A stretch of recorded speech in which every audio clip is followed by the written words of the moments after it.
Hello everyone, आज चाहिँ मैले घरमै खाजा बनाएको। खाजा चाहिँ पास्ता चाउचाउ बनाएको। अनि चाहिँ मैले चाहिँ प्याज काटेर राखेको, अनि तिल डढाउन लगाएको, अनि प्याज टमाटर अनि फ्राई गरेको।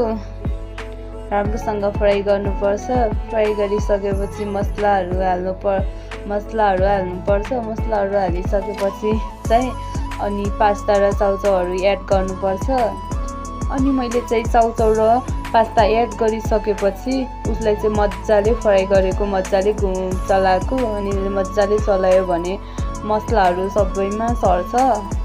अनि मैले चाहिँ खाजा बनाउँदै थिएँ, अनि भिनाजु र बाबुले चाहिँ भोक लाग्यो भनेर कराइरहनु भएको थियो। मैले चाहिँ रेडी गरेँ। मैले चाहिँ 3 जनालाई खाजा थालीमा हालिसकेको थिएँ। अनि भिनाजु आएर खानुभयो। मलाई नि साह्रै भोक लागिरहेको थियो, अनि मैले नि खान थालेँ। बाई बाई गाइजहरू, आजको भ्लग कस्तो लाग्यो कमेन्ट गरिदिनु होला।